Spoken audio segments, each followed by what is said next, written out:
हिंदू धर्म में एक ऐसा ग्रंथ है जिसके प्रसंगों को पढ़ने या सुनने से ही व्यक्ति को आनंद की अनुभूति होती है।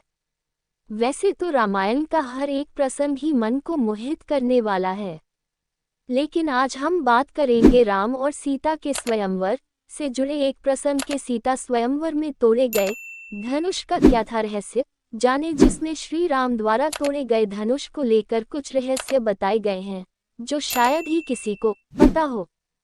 तो चलिए हम बात करते हैं इस प्रसंग के बारे में। राजा जनक भगवान शिव के वंशज थे और भोलेनाथ का धनुष उनके राजमहल में रखा था। एक बार महाराज जनक ने अपनी पुत्री सीता के स्वयंवर की घोषणा का साथ ये भी ऐलान कर दिया कि जो धनुष की प्रत्यंचा को चढ़ा देगा उसी से मेरी पुत्री सीता का विवाह होगा। शिव धनुष कोई साधारण धनुष नहीं था, बल्कि उस काल का ब्रह्मास्त्र था। शंकर जी का परम भक्त रावण भी उस धनुष को पाने के लिए मां सीता के स्वयंवर में आया था।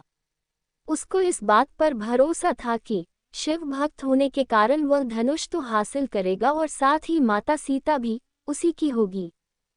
उस चमत्कारिक धनुष के संचालन की विधि राजा जनक, माता सीता, आचार्य श्री परशुराम और आचार्य श्री विश्वामित्र को ही ज्ञात थी। जनक राज को इस बात का डर सताने लगा था कि अगर धनुष रावण के हाथ लग गया तो इस सृष्टि का विनाश हो जाएगा।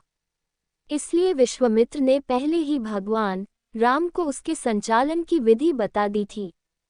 जब श्री राम द्वारा वह धनुष टूट गया तभी परशुराम जी को बहुत क्रोध आया, लेकिन आचार्य विश्वामित्र एवं लक्ष्मण के समझाने के बाद कि वह एक पुरातन यंत्र था, इसलिए संचालित करते ही टूट गया। तब जाकर श्री परशुराम का क्रोध शांत हुआ। वह धनुष साधारण नहीं था, वह शिवजी का धनुष और उस जमाने का आधुनिक परिष्कृत न्यूक्लियर वेपन था।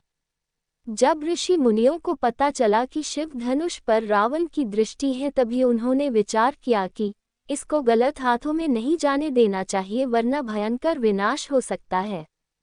तो इसलिए धनुष को नष्ट करने का आयोजन करने के लिए सही व्यक्ति चुनने का निर्णय ऋषि विश्वामित्र को दिया गया और तब सीता स्वयंवर का आयोजन हुआ और प्रभु श्री राम जी द्वारा वह नष्ट किया गया।